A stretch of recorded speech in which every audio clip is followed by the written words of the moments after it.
Welcome into another edition of the Hang Time Podcast. Sekou Smith back home in Atlanta. John Schumann in New Jersey. Off the road briefly here, Shu, for at least a few minutes. Playoff action continuing to roll along all over the place, all around the league. The Celtics and the Bucks are locked in, punching their tickets to the conference semifinals. The much anticipated Eastern Conference semifinal matchup that we knew was a possibility. And we'll dive in there later on in this show. But the Utah Jazz, Shu, kept their season alive with a huge win over Houston on their home court. Game 5 is Wednesday at 8 o'clock Eastern on TNT. I don't even know. Did you stay up and check that game out? Did you do the no-dos as you were writing your Celtics Bucks preview and eyeball that game at all? I got my Celtics Bucks preview done by halftime of the Rockets Jazz game. So I did go to bed at halftime knowing that I've got to cover a game tonight. But I did wake up and then watch some of that second half this morning. And, I mean, it was just a huge second half for Donovan Mitchell. He scored 25 after halftime, had 3 assists after halftime. Rubio, 8 assists after halftime. You know, the Jazz offense kind of woke up after really struggling through the first 3 games of the series. And, you know, it is what it is. Houston still has 2 more games at home, obviously. They should certainly be able to take care of business in one of these next couple of games. But, you know, good on the Jazz for keeping their season alive, showing us that, you know, they do have the ability to beat Houston on any given night. Maybe it delays the inevitable in regard to a Houston Golden State series, but, you know, we knew that Utah was tough. You know, as poorly as they played through the first 3 games wasn't really them. You know, I think this was more about who they are. Right. Obviously, we got 4 Game 5s on tap tonight, Shu. We'll crank up with the one that you'll be at, and that's Sixers. You've been at every game in that series. You'll be there tonight, obviously, 8 o'clock Eastern on TNT. This has turned into my favorite series in terms of just the drama and all of the back and forth and shenanigans going on there. Sixers are up 3-1, got a chance to finish this thing off. The Game 1 loss was the shocker, and they've kind of taken control since. How much of it is, in your eyes, is it just their superior talent kind of rearing its head? And how much of this is, I don't want to say shortcomings, but how much of this is the Nets not being the kind of bunch that can withstand all of the outside forces that are going on in the series? I mean, I don't think it's any of that. I mean, it's talent and size, basically, for me. I mean, it's not only, you know, the talent that the Sixers have and the fact that they can get big games from Tobias Harris, J.J. Redick, Ben Simmons, Jimmy Butler, Joel Embiid on any given night. They have 5 guys who can really, you know, be the best player on the floor at any point. Maybe not Redick, but obviously he had a big game in Game 3. Right. Brooklyn was right there in Game 4. They had a 7-point lead in the fourth quarter with less than 6 minutes to go. They missed some opportunities, missed a couple of free throws. Joe Harris missed a wide open 3. I think that would have put them up 9 with maybe 5 minutes to go or so. And that's a story. You know, Joe Harris hasn't made a 3 in 3 games. It's the first time that's happened in more than 2 years. And he's got some good looks. And so, I mean, credit Philadelphia. I mean, like even, you know, Redick's go-ahead 3 before Joe Harris hit a layup. That was off an offensive rebound. I mean, they've just killed the Nets on the glass. Mike Scott's go-ahead 3 came when they, you know, the Nets were forced to front Embiid and sort of they got a deflection, but the deflection came from Mike Scott's defender who was helping in the post because Embiid, you know, they basically needed to double Embiid, and so he lost the ball, but then got it to Mike Scott, who was wide open because they doubled him, and so it's really about that matchup. Really advantage. Like Embiid is as well as the Sixers played in Game 3 without him. Embiid is the matchup advantage that every team wants, you know, once he steps on the floor. And he's done a really nice job of not settling from the perimeter as much as he did in Game 1. You'll see him a lot catch the ball in the perimeter, think about shooting, but then say, no, I'm going to back my man down and get into the paint and either score or, you know, force a double team where he can find an open teammate. So I don't think that Philadelphia quite has it all together just yet, but I think, you know, their superior talent and size has been the difference. I don't necessarily think the series definitely ends Tuesday night in Philadelphia. I think the Nets have the ability to win any game, and I was at their practice Monday, and they seem to be in decent spirits. They seem to be past the frustration of Game 4, but the Sixers should be moving on to a much anticipated series with Toronto. The sheer talent and size that Philly brings would overwhelm a lot of teams, not just the Nets. Does the Nets, getting just to this point in the fight they've put up, does that validate them in the eyes of free agents, do you think, and people around the league looking at them and examining what their status will be moving forward? I mean, I think it should in a general sense, but I mean, every free agent is their own man, and they're going to make their own decisions. And some what the Nets have done may appeal to some, and some may have their eyes set somewhere else, so it doesn't really matter. But yeah, I think in a general sense, it should be an appealing destination as far as the role players that they have, the coaching staff that they have, the front office that they have.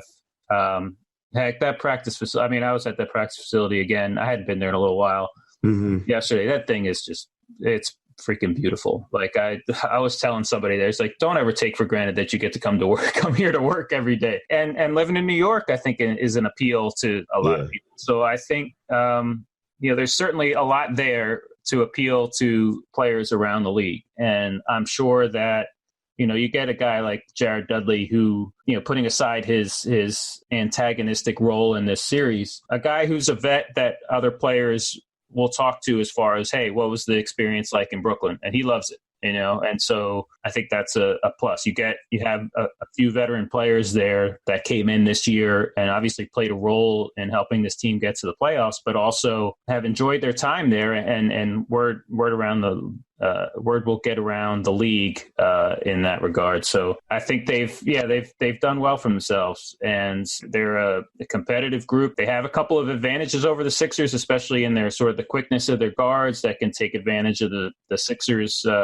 not so swift big men, and so there's still a possibility there. I think it's been fantastic to see Karis LeVert play as well as he has coming off of that injury this year. I think that bodes well for this team. He is a cornerstone, whether or not they get free agents this summer. Right. Moving over, Shu, to the Game 5s in the West.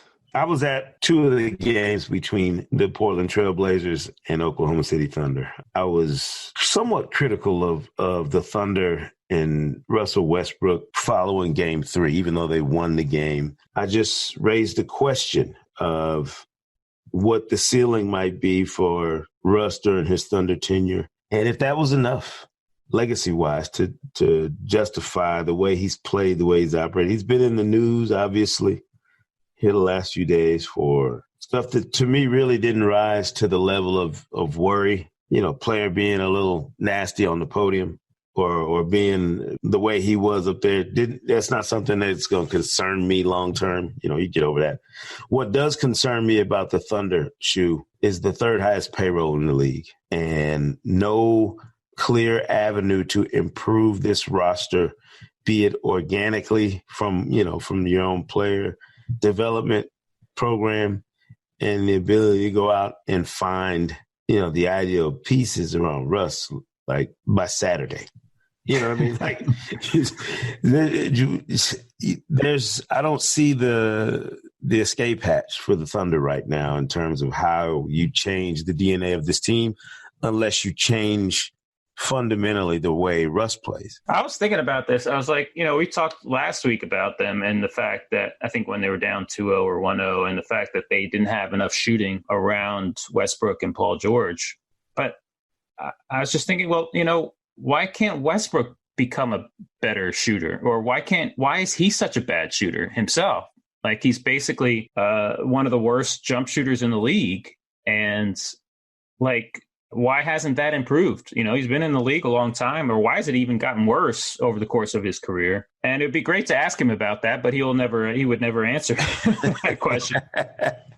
Like, hey, what's with your jump shot? Why, how do you get better as a shooter? Like, because if he could shoot off the dribble, I mean, that's the ultimate weapon in this league is a player who handles the ball and who shoots well off the dribble, that becomes such a threat that everything opens up. You see it with Damian Lillard. I mean, his ability, like he is right behind Steph Curry, is just the threat that he is off the dribble, and the threat that becomes to a defensive team. Like, you have to respect that. Set a screen for me, and then I will draw two defenders, and then things open up from that. So why is it, Westbrook is under contract for 4 more years at like $40-something million a year.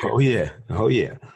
Like, all right, get in the gym and figure out how you can become a respectable jump shooter so that, this team, like, as much as we talk about, like, the offensive end of the floor is where this team needs to improve. They were a very good defensive team this year. At times, they were maybe the best defensive team in the league, or at least the best defensive team in the West. Like, offensive improvement may just be more about Westbrook becoming a better shooter than putting better shooters around it.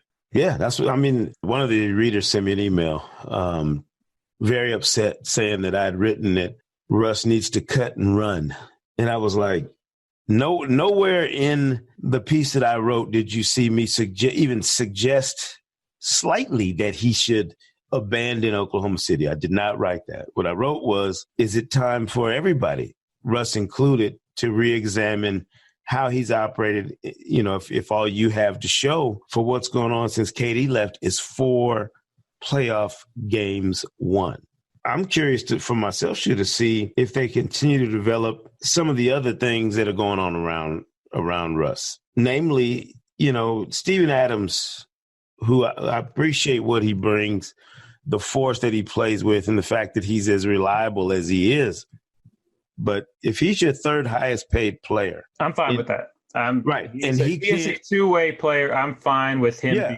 But let me finish. If he's your 3rd highest paid player, not by virtue of your 3rd best, but your 3rd highest paid player, and you're going to have the kinds of salaries that they have with he and Paul George and Russ, don't you almost have to have Grant or Ferguson turn into what Pascal Siakam has done and turned into for Toronto? Like, don't you have to have a guy who's already in your program far exceed whatever expectation people might have had for him in order for you to have a top 3 like you have right now in Oklahoma City? Yeah, I mean, it's a good point that maybe they obviously with what they're paying Westbrook, George, Adams, even Schroeder in there. Yeah, they need to hit on the bottom end of their roster. They need somebody on the bottom end, meaning in regards to salary. Yes. They need somebody there to play above his pay grade. You're right. That's a great point. But I have no problem with what they're getting from Steven Adams and what they're paying Steven Adams. That dude is an impact player on both ends of the floor, a durable dude. Like, the guy seems to get banged up every game and and never leaves the game. Like it's like, oh, Steven Adams is limping again, and it doesn't matter. Like, yeah, I wasn't knocking Steven Adams. I love what he brings. I just meant, I love Steven Adams. Like, So their roster structure the way it is, they have to have. And I was watching Ferguson and Grant, and you're saying to yourself, how much ceiling do these 2 guys have in terms of what they could become as players? It's so difficult for. They both improved dramatically, yes. I think, this year too. Yes, they have, and it's so difficult for you to put their improvement in the proper context when they're being asked to play at a level that I don't know that either one of them is ready for right now at this stage. Like, because you need them to be even better than they are now yesterday in order for you to take advantage of the window. Russ is 30, Shu.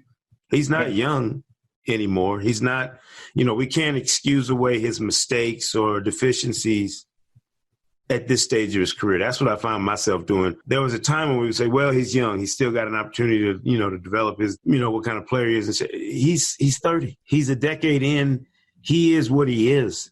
He's not going to reinvent his game at this point. So it's almost incumbent upon the Thunder to make sure somebody else on that roster that you're grooming for a bigger role potentially exceeds whatever the profile is you might have for him. And I understand Andre Robertson is not healthy still. That makes it another huge difference.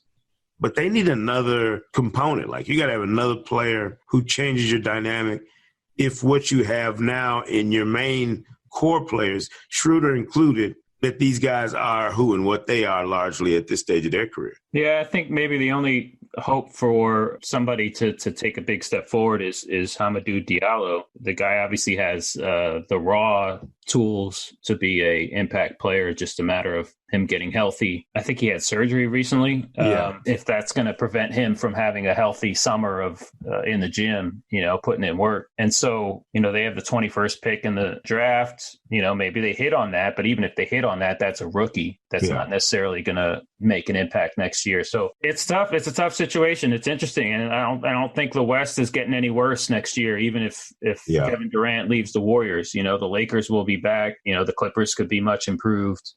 Portland we see is in a probably feeling like they're in a position of strength right now. Sacramento's only going to get better. So it's not like, the window is going to open up for them either.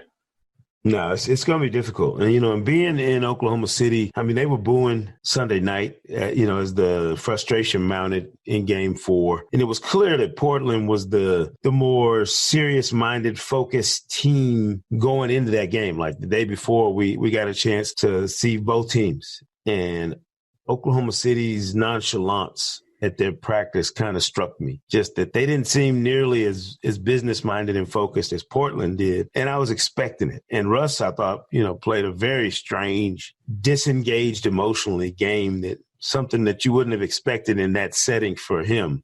But the fans were voicing their frustrations, sitting in the section I was in and I was sitting next to a bunch of scouts. We laughed early when we heard some of the moaning and groaning, but it got nasty later. And it got a little sideways where I thought, man, maybe there's some angst about what's going on in Oklahoma City that doesn't get shared, from that perspective normally, that you witness only by being in the building and engaging the mood and reaction of the fans as you're walking out of the building and around downtown there, in the arena while you're there. It's just there's more concern for the future than I realized that people have down there because of the same things we're talking about. They see it, Shu. It's not like they're in a bubble and don't see it. They know that there's some issues with that roster and with that team that if you get bounced 3 straight times in the playoffs, have to be addressed. So it'll be interesting to see if they get eliminated. I felt like between Portland and Oklahoma City in that series, losing in the manner that they potentially could in a 4-1, that precipitates some things in the offseason that may not have happened if they're on the other side of that. And I thought that was the case for both these teams. There would be an urge to make significant changes, or at least seriously entertain making significant changes based on how you lose in this playoffs. I don't think that's the case, obviously, when we stay in the West U in the Spurs-Nuggets series, which is tied at 2-2, and that game's at 9:30 Eastern on NBA TV. I don't think that's the case for either of the Spurs or the Nuggets. This has been a fascinating series, and I got a chance to be in San Antonio for one of the games when Derek White went ham and the Spurs won. This is interesting to me in that Mike Malone is going through the process of trying to hand out like merit badges in the midst of the series. Like he's having to figure out who you boost, who you have to take out of the lineup or out of the rotation for the sake of winning the series. You can't, it's not about trying to put some ointment on the playoff skin of this roster as you might want to do if this is a team that had been in the playoffs consistently. When it's a team that's making that first dip, for Jokic and Murray and a bunch of these guys, you almost have to be a little more pointed in how you approach it. And I thought Mike Malone did some of that after that loss in San Antonio, and now is going to be forced to make some decisions about that again, game by game, in order to survive the Spurs in this series. I have the sort of the same thoughts with Brooklyn as I'm watching that series. It's like, does Kenny Atkinson know from game to game who he's getting a good game from? And I was thinking this as they approached the end of the regular season, when they obviously needed to win some games to get in. And it's like D'Angelo Russell can get hot at any point, but he can also shoot you out of a game. And he's sort of in this series, he's kind of struggled a little bit, especially in first halves. And LeVert, was just getting back from his injury and wasn't doing as well as he has in the playoffs. And Dinwiddie, can also, take some tough shots. So I think I see the comparison with Denver. Obviously, if Torrey Craig can give them 5 for 7 from 3-point range like he did in game 4, right? That he's the obvious. Okay, we play this dude because he's obviously their best option in defending the Spurs perimeter players on the other end of the floor. And so I think he is a key. Like if he gives you offense, then that is the key. That could be the biggest key to the series, because that guy he's their best option in defending either White or DeRozan, whichever one you want to put him on. Mm-hmm. But offense can be a struggle. He's obviously not the offensive player that Will Barton is. And the same thing with like Jamal Murray. It's a process. Like the dude's still young, and he's still this is his first postseason series. He has the ability to obviously get hot, as he did at the end of game 2. Mm-hmm.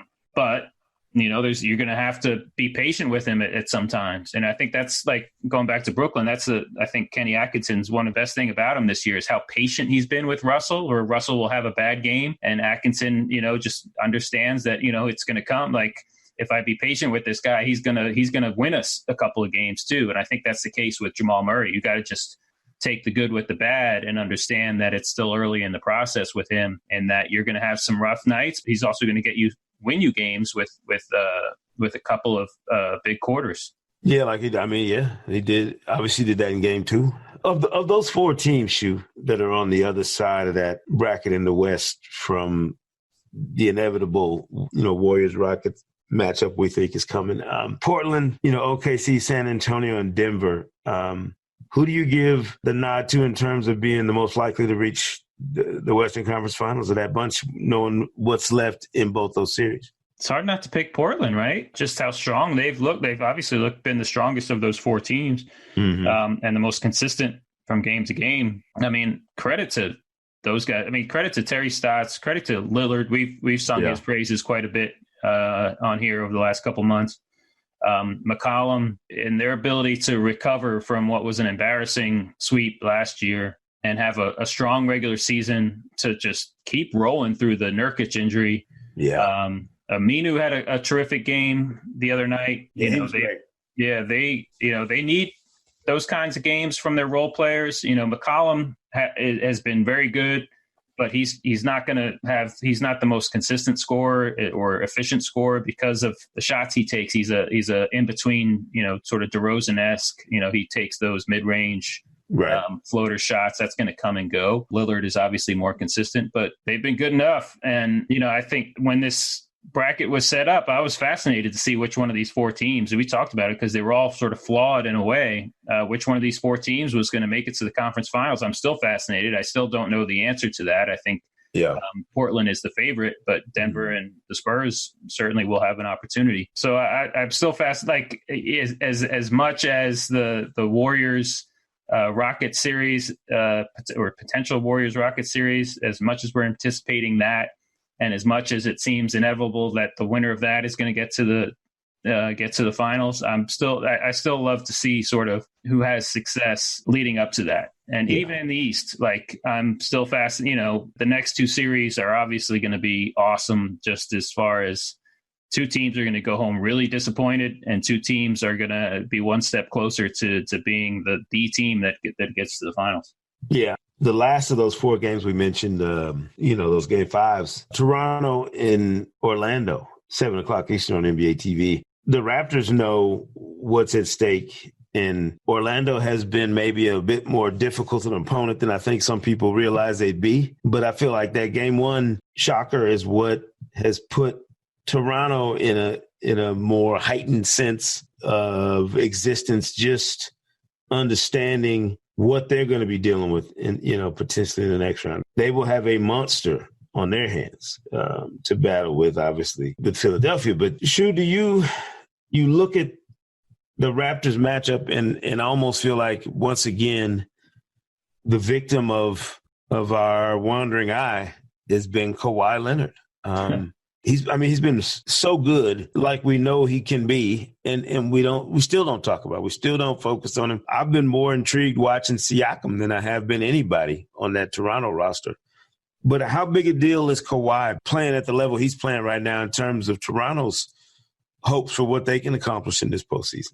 He's been an offensive monster. I mean, the game 2 that he had 37 points, he shot 15 for 22. Like, that's ridiculous for a perimeter player. Like, that's like Shaq-like numbers, SLN, you know. Every time I watch him, it's like, oh, I kind of wish he would pass the ball more. I wish he was more of a playmaker. But if he's not gonna miss a shot, like, like he's almost at James Harden level in regard to being an isolation scorer. And then he's obviously a better defender. And speaking of defense, I think that's where the Raptors have really improved, or where they've really stepped up in the last few games, is they've held Orlando under a point per possession in each of the last 3 wins. So they have, like, when you look at their roster, we've said it before, they have the ability to be a phenomenal defensive team. Yeah. When you talk about Green, Leonard, Siakam, Gasol, Ibaka, even Lowry as a perimeter pest, like, they have the ability to lock teams down. Now, going into Philadelphia and having the Embiid matchup is different, you know, because now that's suddenly a guy that you may have to send a second defender to, and that obviously puts you in rotation, and that can hurt you. But, you know, I think they are starting to find themselves defensively, and I think that's a huge step. Like, I feel like throughout the regular season, with their sort of lack of continuity, with Lowry and Leonard missing so many games, and playing only 40-something games together. Right. We never saw them, like, there was never a point, maybe other than like a half here or a quarter there, when it's like, oh, the Raptors are a defensive, like, menace, right? Like there was never like a 5-game stretch or a 7-game stretch where it's like, oh, the Raptors could be the best defensive team in the league when they turn it on. But I think maybe we're starting to see that now, and that's obviously huge going forward. Yeah, I couldn't tell you how unhealthy my desire is to watch the Eastern Conference semifinals, because I know I'm gonna be covering the West. I'm excited. Like, I will be at every Toronto Philadelphia game. I'm hoping that the second game of the doubleheaders for that is not Houston Golden State. No offense to the other side of the bracket, because like, when you're covering a game, you obviously lose, or you don't. It's harder to watch the other games that happen that same night. Right. And even the following night, you're catching up on sleep too. So, but yeah, I'm very excited for both Toronto, Philadelphia, and Milwaukee, Boston. You know, it's the team that we thought was going to be the best team in the East versus the team that is the best team in the East. And I think Boston sort of finding themselves a little bit in the first round makes it even a little bit more intriguing than it already was. Let's go there now. You know, since that Eastern Conference semifinal is already set, and I read your preview already this on NBA.com. I agree with the pick, and I'll let you explain it. And kind of let you tee off on what you wrote and what you see, you know, that could transpire between these two teams. They could go anyway. Like, I'm not married to picking Bucks in 6, which I did in honor of Brandon Jennings. I wouldn't be surprised to see the Celtics win. I wouldn't be surprised to see the Bucks maybe win a little bit more comfortably, because you just don't know. Like, the Boston in that Indiana series obviously turned things up defensively. Obviously, the Pacers were not the best offensive team in the playoffs. Maybe they were one of the worst. Yeah. But the Celtics still sort of shut them down relative to how efficiently the Pacers scored in the regular season, even if you don't count the games they had with Victor Oladipo. Like, compared to how efficiently the Pacers scored in their games without Oladipo, they still were much worse offensively in that first round. I think Horford is as good of a matchup for defending Giannis Antetokounmpo as you're going to find. I don't know if there's a guy who can sort of hold his ground in the paint as well as Al Horford, and be as sort of mobile against Antetokounmpo as Al Horford is. At the same time, Antetokounmpo had a huge series against the Celtics last year. There was nobody else that stepped up. Eric Bledsoe, we know, was not very good in that series. And I think Milwaukee just has more answers around him this year. The Brogdon question is out there. I think we're supposed to get an update in the next couple of days on Brogdon. Right. Maybe he comes back mid-series. I think Marcus Smart is less likely to return in this series. I mean, he's got a much more, to me, complicated injury to come back from. Yeah.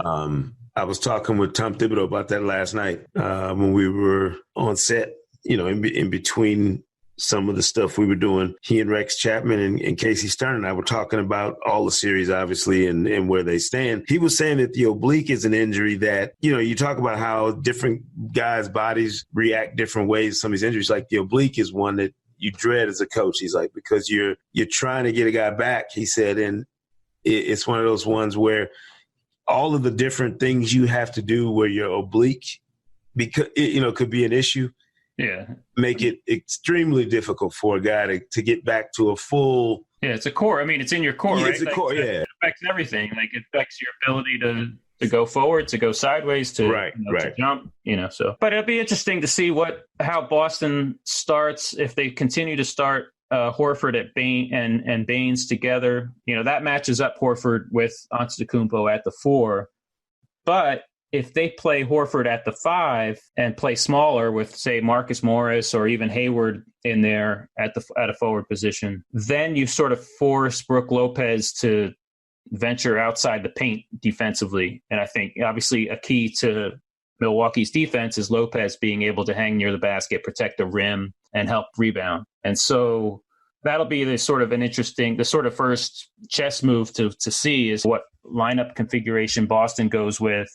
If they start Baines, how quickly do they go to Horford at the 5 in order to sort of see if Lopez is willing to come outside the paint and defend, a 5-man who can shoot. We saw it in the regular season. There was the one game the Celtics beat the Bucks in the regular season. The Bucks outscored them like 42-12 or something in the paint, but the Celtics won because they hit a franchise record 24 3-pointers. Horford was 4 for 11. The 11 threes that he took in that game were a career high by 2. Like, he's never taken, and other than that game, he's never taken more than 9 threes in a game. And that's what Milwaukee does. Like, because they want to keep Lopez near the basket, they're going to allow opposing centers to shoot. If you have a shooting 5, he's going to get open threes against the Bucks. I mean, the Bucks allowed the most 3-pointers in NBA history in the regular season, and they still had the number 1 defense. It tells you sort of how their defense prioritizes protecting the rim and rebounding. So I think that's sort of the chess match on that end of the floor. And then if you do play Horford at the 5, what do you do on the other end of the floor? Do you have him still guard Antetokounmpo and now ask Marcus Morris or Hayward or whatever to guard Lopez and hope that he doesn't, isn't willing to sort of get dirty in the post and try to take advantage of smaller defenders down there? I think that's sort of the start of where things get interesting with these matchups. Yeah, I kept reminding those guys of how important Horford has been, was, whatever he always is for Boston, and.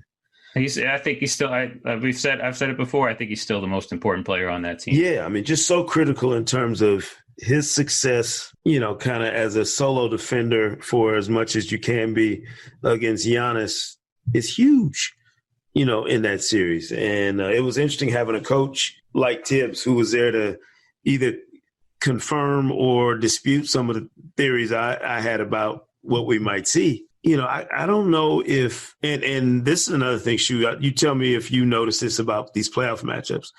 I was reminding those guys last night, and not that they needed reminding, but just reiterating the point of how difficult it is in a playoff setting for these teams to get this. I mean, getting good quality shots in a playoff game. I don't know if people understand how difficult it is because of the way teams defend in the playoffs. Even teams that aren't great defensive teams lock in the playoffs in ways that you can't during the regular season because of the preparation for just that singular opponent is all you have to worry about. Portland, It struck me like that.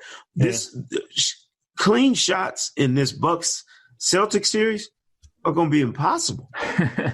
It'll be fun. Yeah, we see it in the Brooklyn-Philly series. I keep going back to it because that's the one I've watched every second of. But the Nets are denying JJ Redick on the perimeter. They're top blocking him, as they say, to prevent him from the sort of catch and shoot threes off of pin downs or even getting into dribble handoffs, which he likes to do. So right. it's been really fun to watch Redick's paths towards getting catches. Like he can't take his normal routes, right? So he's got to go inside the handoff, or he's got to sort of run into the paint and then flare to whatever open space he can find on the perimeter, as, mostly Joe Harris or Dinwiddie or even LeVert was guarding him in Game 4. I thought LeVert did a really good job against him on Game 4. But yeah, it's fun to see, okay, our normal plays are taken away, our normal actions are taken away. What's the alternate route to getting space? And it's all about, creating an advantage where you draw two to a guy, or, get a guy into space and then get the defense moving and then finding an open shot from there. It's been fun to watch. Yeah. And basically every series. The other one thing I'll go back to with Bucks-Celtics is that after Horford, the Celtics next defender that they've played the most, that they defended Antetokounmpo most with, both in last year's playoff series and in the regular season this year, is Semi Ojeleye, who barely played like 30 seconds in the first round against the Pacers. Right. So it'll be interesting to see if they dust him off in order to get, to defend Antetokounmpo for whatever 8 to 10 minutes per game. Don't be surprised if you see, like you're out there and you're like, well, why is Semi Ojeleye in the game? Well, because they feel like he's their next capable Antetokounmpo defender. Yeah. I'm curious too how Splash Mountain affects that series, in terms of having a guy with that size who can impact games, from an offensive standpoint. And then I think, nobody has been more critical of Brook Lopez than I have over the course of his career as a rebounder and shot blocker and shot alterer. If that's and how many shots did he block in Game 4 against Detroit? That's what I'm saying. And 6 or 7 or something? Yeah, and that's always been my knock on him, Shu, is that at his size, with his skill set, he should be far more effective in both areas. He becomes critical to me in terms of the length that the Bucks can throw at you. If he's effective in this series, that could be a big time X factor for the Bucks if he plays well and is effective. Because what's your counter if you're Boston for Lopez? Boston's just got to make shots. I think I brought this up in the preview. Is the Bucks are going to outscore the Celtics in the paint and at the free throw line. Right. The Bucks, we know, defend the paint well. They score in the paint well. The Celtics do not get to the free throw line. Yeah. They are a jump shooting team. So for the Celtics to win, like they won their regular season game with a record 24 3-pointers, they need to shoot well from the outside. And that's a lot of that is Horford. Like I said, career high 11 of 3-point attempts in that game. Because he's the one that's going to be open most often. Baines is going to, when he's in there, they're going to leave him alone out there. You're going to see him wide open on the perimeter when he ventures out. Marcus Morris, those guys, they're going to have to shoot well. And hey, they don't have to do it every game. They just got to do it 4 out of 7. But I think that's where this series will be decided with how well Boston shoots from the perimeter. Yeah, and I'll keep my eye on the Kyrie Irving, Eric Bledsoe matchup, which I think could be outstanding. You got two dynamic point guards who could go at it nonstop throughout the series. Kyrie's looked really, really good. And we're not, how tough it is for me to give up love for Kyrie after some of the stuff he's done this year. It's just, but I will give credit where it's due. Yeah, the interesting thing also, I don't think Milwaukee, at least in their starting lineup, doesn't have a liability that Irving can attack and pick and roll, right? It's not like Lopez is going to drop down. So if they do play pick and roll with the guy that Lopez is guarding, then it's up to Irving to make mid-range shots or floaters or whatever. But there's not one, the Bucks will switch 1 through 4 fairly liberally. There's not a guy in that 1 through 4 that they can say, all right, let's go at Middleton. No, he's a capable defender. Let's go at Antetokounmpo. No, they're not going to do that. Let's go at Sterling Brown or Brogdon, whoever it is. So that's I think a good thing for the Bucks, that they don't have somebody that Irving can really try to attack one-on-one. Yeah. It's just unless Mirotic gets in there. That's right. But we've been pointing to it all season. We said that we've been talking about it for a while now. The conference semifinals in the East could be as good as they've been Man, I'm trying to go back and think, when's the last time we had potentially four teams as good as these four, as I think these four teams are. I can remember three: Cleveland, Boston, Orlando. Like those were in the, I want to say like the 2009, 2010 years. Like that was three really, really good teams. Did we have a year where it was them and Detroit was still competitive? I can't remember. Well, the last time the Pistons won a playoff game was 2008. Yeah, so they got swept by Cleveland in 2009, I believe. Mm-hmm.